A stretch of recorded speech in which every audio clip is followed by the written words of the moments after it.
Les anciens avaient prévenu, celui qui refuse d'honorer ses morts ne connaîtra jamais la paix.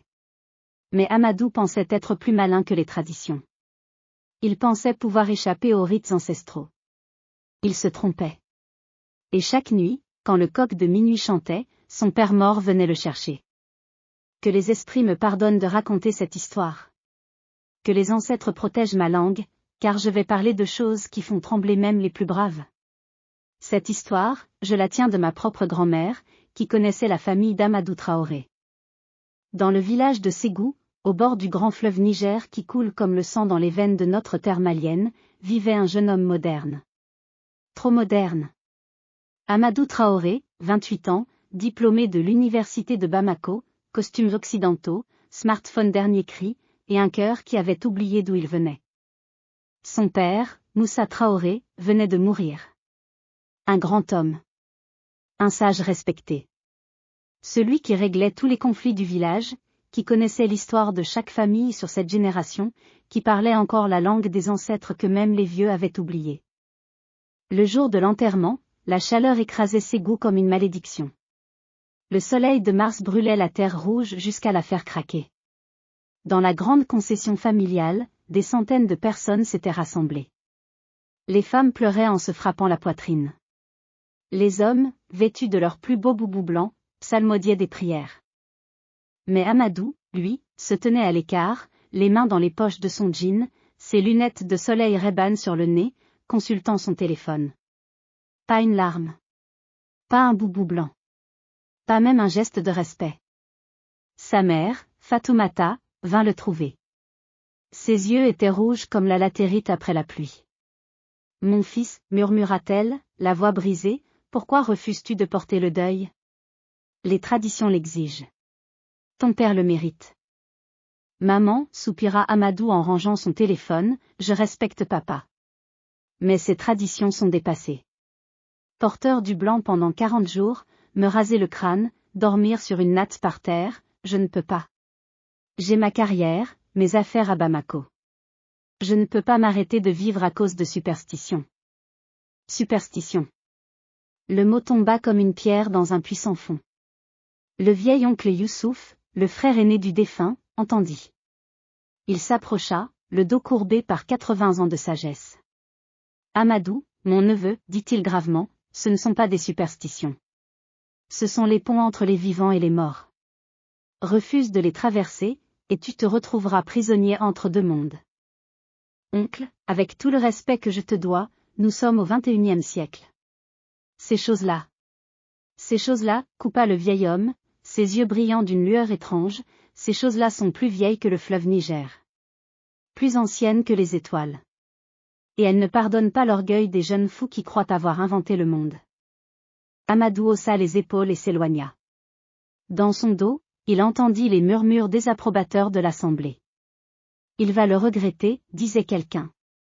Les morts ne dorment jamais quand on les déshonore, ajoutait un autre. On enterra Moussa Traoré selon les rites. 3 marabouts vinrent dire les prières. On sacrifia un bélier blanc.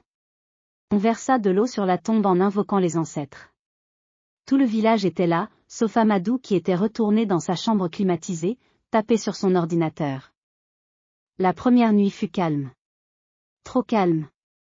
Amadou dormait dans son lit douillet, loin de la natte au sol que la tradition exigeait. À minuit pile, le coq chanta. Un chant étrange, éraillé, qui semblait venir de l'autre monde. Amadou se réveilla en sursaut, le cœur battant. Sa chambre était plongée dans l'obscurité. Mais au pied de son lit, quelque chose bougeait. Une ombre. Haute. Immobile. Silencieuse. Papa, murmura Amadou, la gorge serrée. L'ombre ne répondit pas. Elle se contenta de le regarder. Amadou alluma sa lampe de chevet. Rien. La chambre était vide. Son cœur cognait comme un djembé fou dans sa poitrine. Des hallucinations, se dit-il. Le chagrin, la fatigue. Il se recoucha. Éteignit la lumière. Mais dès que l'obscurité revint, l'ombre aussi. Plus proche cette fois. Amadou sentit une présence glaciale, comme si toute la chaleur de la pièce avait été aspirée. Une odeur de terre fraîchement retournée envahit la chambre. Va-t'en, cria-t-il, rallumant la lumière. L'ombre disparut à nouveau. Mais cette fois, Amadou remarqua quelque chose. Sur le sol, au pied de son lit, il y avait des empreintes de pieds. Des empreintes humides. Comme si quelqu'un était entré en marchant dans la boue. Mais il n'avait pas plu depuis des semaines. La deuxième nuit fut pire. Amadou avait décidé de dormir avec toutes les lumières allumées. Mais à minuit, quand le coq chanta son chant d'outre-tombe, toutes les ampoules explosèrent en même temps. Boum! Boum! Boum! Le noir absolu tomba sur la chambre. Et dans ce noir, une voix. La voix de son père. Amadou, mon fils. La voix était rauque, comme celle d'un homme qui aurait avalé de la terre. Elle venait de partout et de nulle part à la fois. Papa? Amadou tremblait maintenant comme une feuille dans l'harmattan. Pourquoi refuses-tu de m'honorer? Papa, c'est toi? Mais tu es mort. Tu es mort? Je ne peux pas mourir, tu ne m'as pas laissé partir, tu ne m'as pas donné la paix. Soudain, Amadou sentit quelque chose le toucher. Une main. Glacée. Humide. Elle se posa sur son épaule. Il hurla. Se débattit. Courut vers la porte. L'ouvrit en titubant. Se réfugia dans la cour, haletant.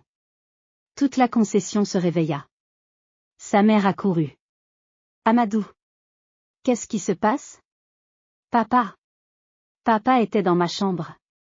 Il m'a touché. Les regards s'échangèrent. Personne ne souriait.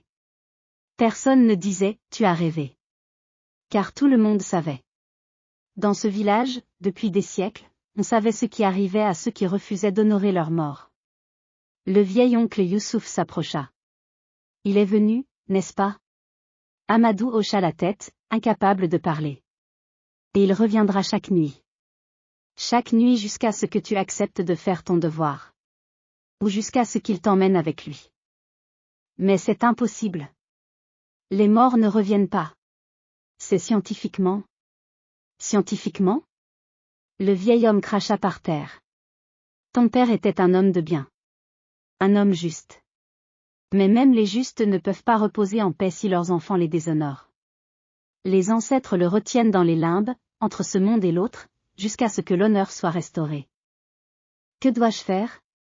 Pour la première fois depuis des années, Amadou s'adressait à son oncle avec humilité. Ce que tu aurais dû faire depuis le début. Porteur le deuil. Respecter les 40 jours. Dormir sur la natte. Prier. Jeûner.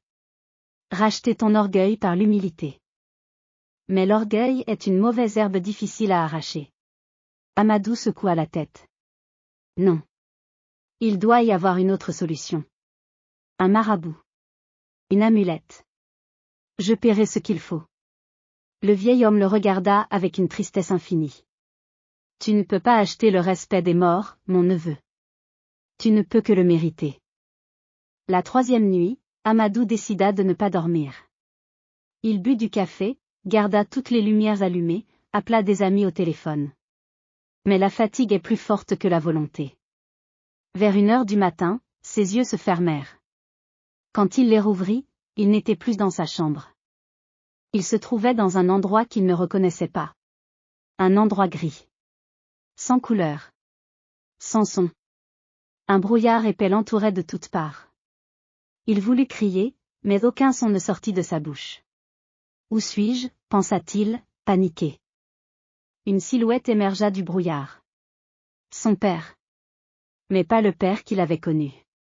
Celui-ci était enveloppé d'un linceul blanc, ses yeux brillaient d'une lueur spectrale, et autour de lui flottaient d'autres ombres. Des centaines d'ombres. Les ancêtres. Amadou, dit son père, et sa voix résonnait comme dans une caverne immense, tu m'as forcé à venir te chercher. Papa, je suis désolé. Je ne savais pas. Tu savais.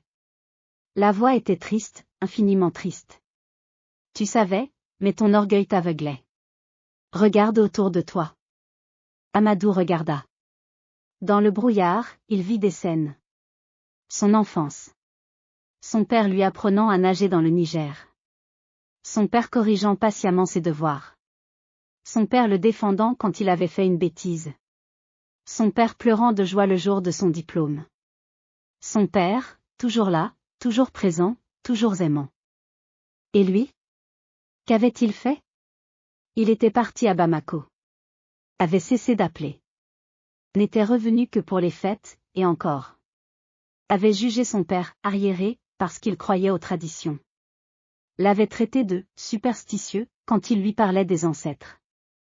Les larmes coulèrent enfin sur les joues d'Amadou. Pas les larmes polies des enterrements. Les vraies larmes. Celles qui viennent du fond de l'âme quand on réalise qu'on a gâché quelque chose de précieux. Papa, pardonne-moi. Ce n'est pas à moi de pardonner, répondit son père. C'est à toi de te pardonner. Et pour cela, tu dois honorer ce que tu as négligé. Les traditions ne sont pas des chaînes, mon fils. Ce sont des ponts. Des ponts entre les générations. Entre les vivants et les morts. Entre le passé et l'avenir. Soudain, une des ombres s'avança. C'était un vieil homme au visage noble. Je suis ton arrière-arrière-grand-père, dit-il. Moussa Traoré, comme ton père. Je suis mort il y a 100 ans, mais je suis toujours là, dans la mémoire de notre lignée. Et après moi, mon père. Et son père avant lui. Une chaîne ininterrompue depuis la nuit des temps. D'autres ombres s'approchèrent. Des dizaines. Des centaines. Tous ses ancêtres, remontant jusqu'aux origines de son peuple. Tu vois, Amadou, dit son père. Nous ne sommes jamais seuls. Nous sommes portés par tous ceux qui nous ont précédés. Mais pour qu'ils nous portent, nous devons les honorer. C'est ça, le deuil. Ce n'est pas de la superstition. C'est de la gratitude. C'est de l'amour. Je comprends maintenant, papa. Je comprends. Alors fais ce qui doit être fait. Porte le deuil. Honore-moi comme je t'ai honoré. Et laisse-moi enfin reposer en paix. Amadou se réveilla en sursaut, trempé de sueur. Le soleil se levait. Mais quelque chose en lui avait changé. Définitivement. Ce matin-là, Amadou se leva et fit ce qu'il aurait dû faire depuis le début. Il se rasa le crâne. Revêtit un boubou blanc. Roula sa natte au sol et y déposa son oreiller. Éteignit son téléphone. Ferma son ordinateur. Quand sa mère entra dans sa chambre et le vit ainsi, elle fondit en larmes. Des larmes de joie cette fois. Mon fils est revenu. Le vieil oncle Youssouf vint aussi. Il posa sa main sur la tête rasée d'Amadou. Bienvenue dans la lignée des hommes, mon neveu. Tu as compris ce que beaucoup n'apprennent jamais, la modernité ne remplace pas la sagesse, elle doit s'y ajouter. Pendant 40 jours, Amadou respecta toutes les traditions. Il dormit sur sa natte. Pria 5 fois par jour. Jeûna quand c'était nécessaire. Reçut les visiteurs avec humilité. Écouta les histoires des anciens sur son père. Et chaque jour, il en apprenait davantage sur l'homme qu'avait été Moussa Traoré. Les vies qu'il avait sauvées en tant que médiateur. Les enfants qu'il avait aidés à aller à l'école.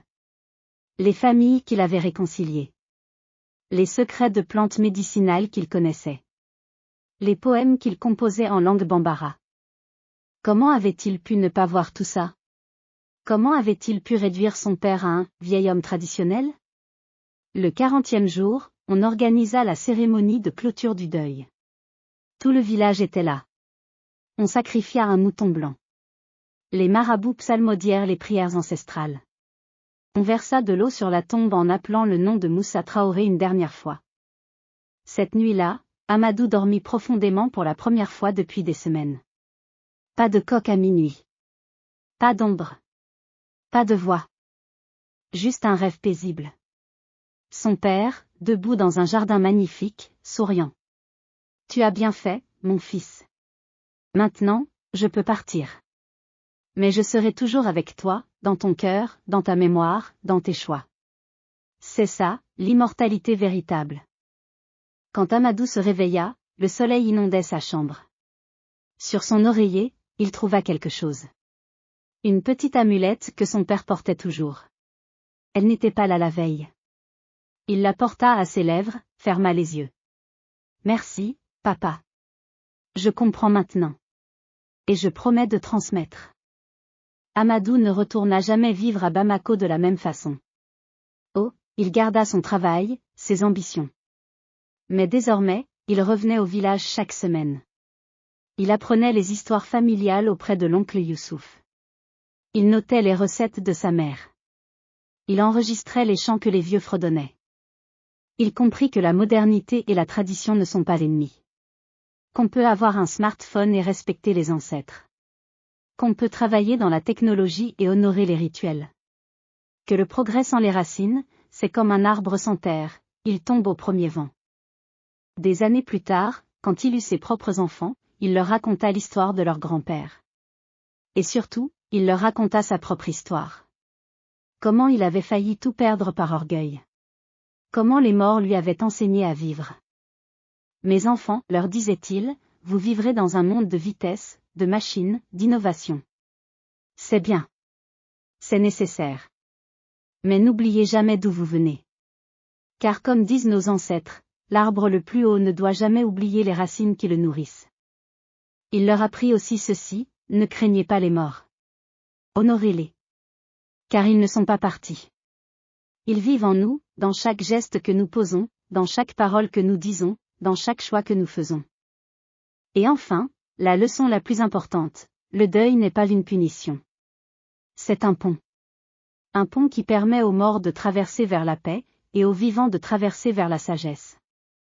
Voilà, cette histoire est finie. Mais son enseignement demeure.